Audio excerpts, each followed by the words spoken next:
The box is $30. Take it or leave it. It's junk to me anyway. No. $30. Take it or leave it. Tyler Halverson didn't look up from his phone. He had 3 more boxes to move before noon, and a buyer coming for the riding mower, and the old man in the faded barn coat standing motionless at the end of the table wasn't moving any of that forward. He thumbed the yellow price sticker, $30, fishing gear inside, and went back to scrolling. He didn't see the way the old marine's hand had stopped halfway to the latch. He didn't see the colour drain out of a 78-year-old face that had once watched a friend bleed out in a rice paddy in Quang Province. He didn't see the way Sergeant Major Earl Smitty Smithson, United States Marine Corps, retired, had stopped breathing. If you've ever known a man who carried a debt he could never repay, type Semper Fi in the comments before you go any further. This is a story about that debt. This is a story about a tackle box on a backcountry driveway in western Pennsylvania, a yard sale on a Saturday in late spring, and a green and tan steel box that had no business being sold for $30, because the man who had owned it had walked through hell carrying other men's lives in his arms, and nobody in his own family had ever known. Smitty drove the back roads on Saturdays. He had for the better part of 40 years. Some men chased fish, some chased women, some chased the bottle they couldn't put down. Smitty chased a face. He carried it in his head the way other men carried prayer beads or old wedding rings, wearing it smooth with handling. The face belonged to a Marine corporal named Bobby Halverson, a squad leader who, on the night of December 1st, 1968, in the rice belt south of Hill 55, had picked up 2 wounded Marines and 1 dead one, and walked them 3 clicks through standing fire to a medevac LZ'd. Smitty had been one of the wounded. He had a piece of an AK round still lodged against his pelvis to prove it. He had spent half a century trying to find Bobby Halverson to say thank you, and Bobby Halverson, for reasons Smitty could never quite work out, had spent half a century making sure he couldn't be found. So Smitty drove. He took the secondary roads and the gravel cut-offs. He pulled into yard sales and church suppers and small-town gun shows. He read the obituaries in 3 counties every Sunday. He had run down 100 Halversons since 1972, and not one of them had been the right one. The right one had vanished into a quiet life so completely that even the Marine Corps couldn't find him. Smitty had begun, in the last year or 2, to accept that he might die without ever saying the words he had carried in his mouth for 56 years. He had not expected to see the tackle box.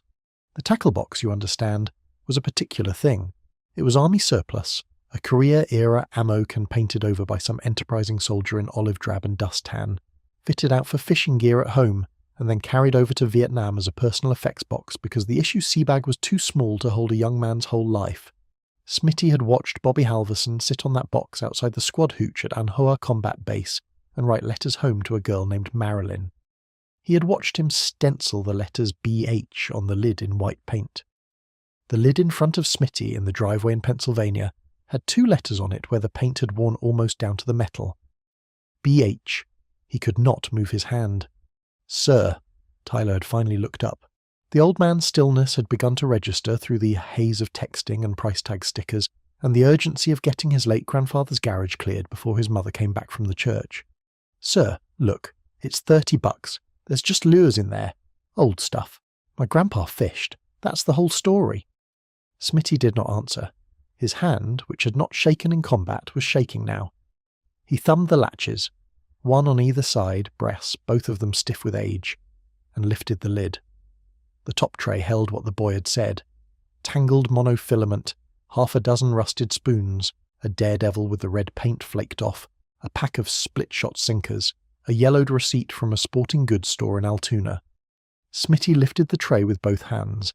He set it on the folding table beside the box, on top of a stack of paperback westerns marked 4 for $1. He looked down into the bottom of the box and the world went very quiet. The flag was folded in the proper 13 folds, a tight blue triangle with 1 white star showing. The cotton yellowed at the edges. Underneath it was a wooden case the size of a paperback. The lid varnished a dark walnut, a small brass clasp. Underneath that, a manila envelope sealed with masking tape that had gone brown. Smitty's hands, which were still shaking, opened the wooden case first. The bronze star sat in its moulded velvet bed. The bronze was tarnished almost black.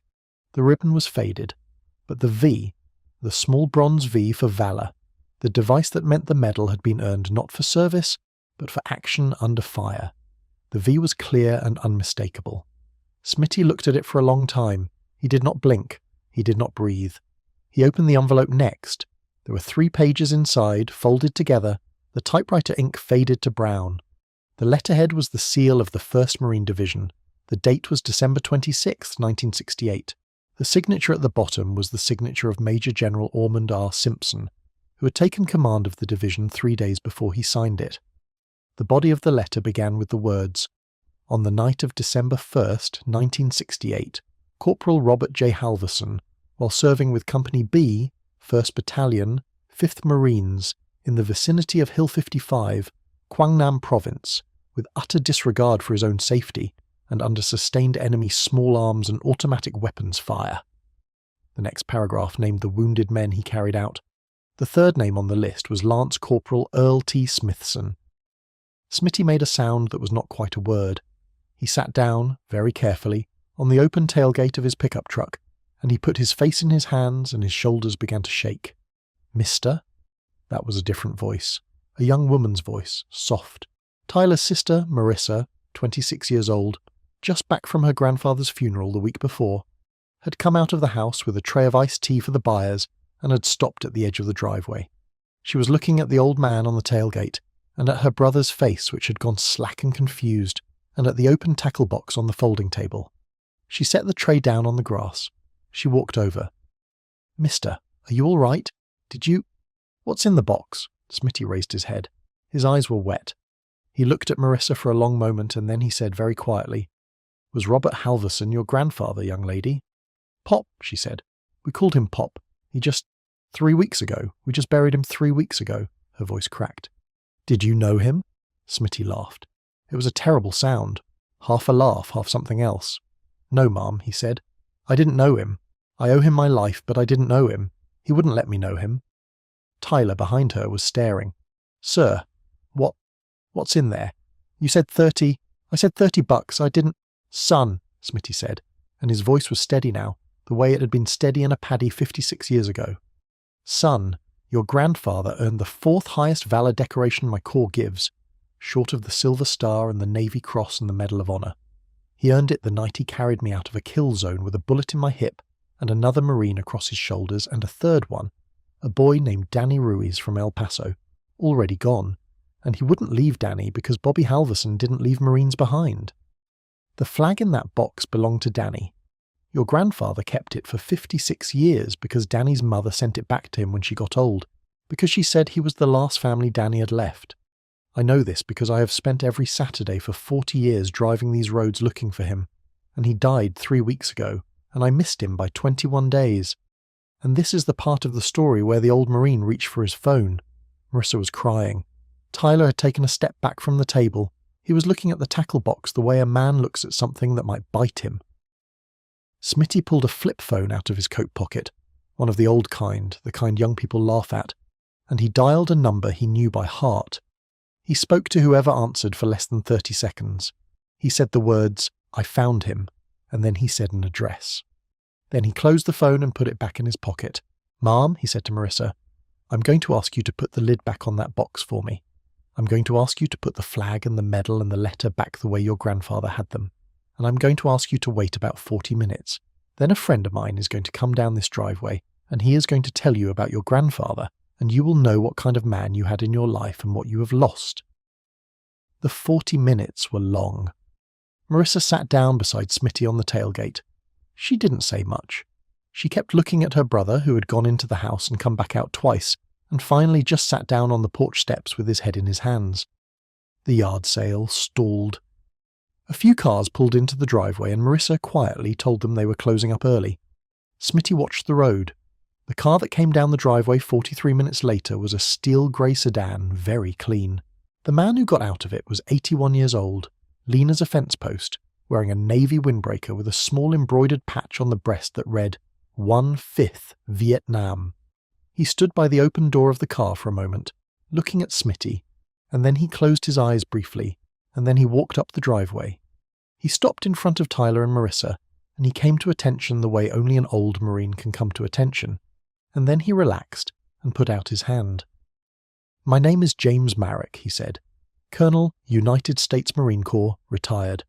On the 1st of December 1968, I was a second lieutenant on Hill 55, and your grandfather was my platoon's right guide. I have been waiting 56 years to meet his family.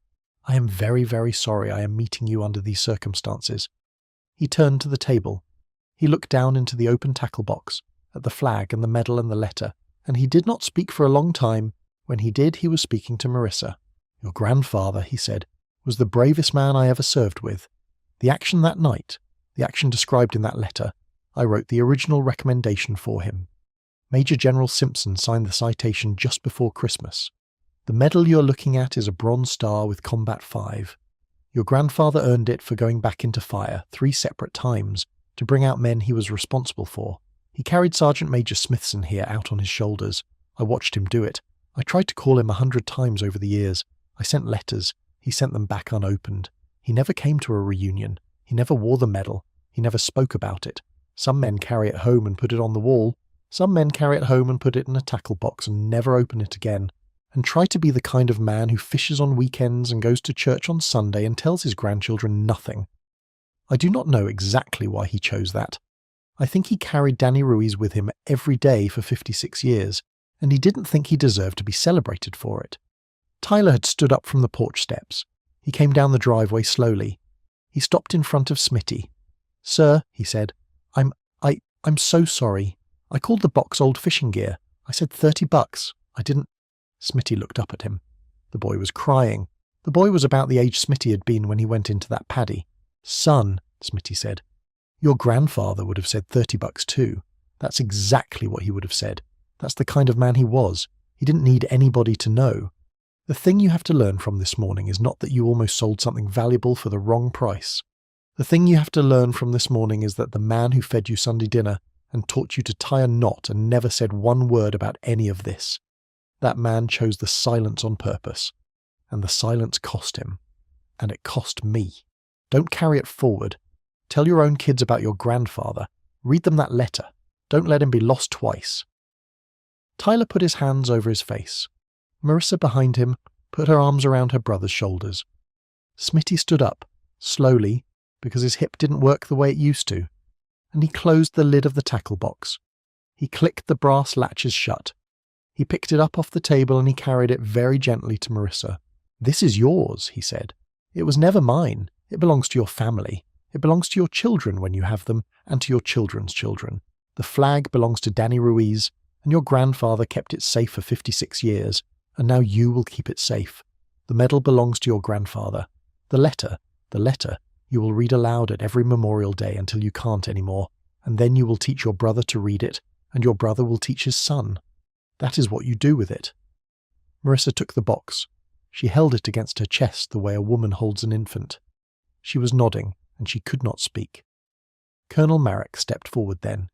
He stood beside Smitty, and he looked at the 2 grandchildren of Corporal Robert J. Halverson, and he came to attention one more time, and he saluted the tackle box in Marissa's arms. He held the salute for a long count of 3, then he lowered his hand. "Semper Fidelis, Corporal," he said. "Semper Fidelis, Bobby," Smitty said. Smitty drove home that night the long way, with the windows down through the back country in western Pennsylvania, past the fields where men like Bobby Halverson had lived out their quiet lives and never told anyone. He was 78 years old. He had been carrying a debt for 56 years, and now the man he owed it to was 3 weeks in the ground, and Smitty was not going to get to thank him. But Marissa was going to read that letter at Memorial Day for the rest of her life. And Tyler was going to remember the day he tried to sell his grandfather's Bronze Star for $30 at a yard sale, and was stopped by an old Marine he had never met, who knew the box because he had been the cargo it once held home. That, Smitty thought, was a kind of thanks. Maybe the only kind Bobby Halverson would have accepted. If you have a Bobby Halverson in your life, a quiet man, a fishing man, a man who never told you what he did, pick up the phone tonight. Call him. Ask him. Sit with him.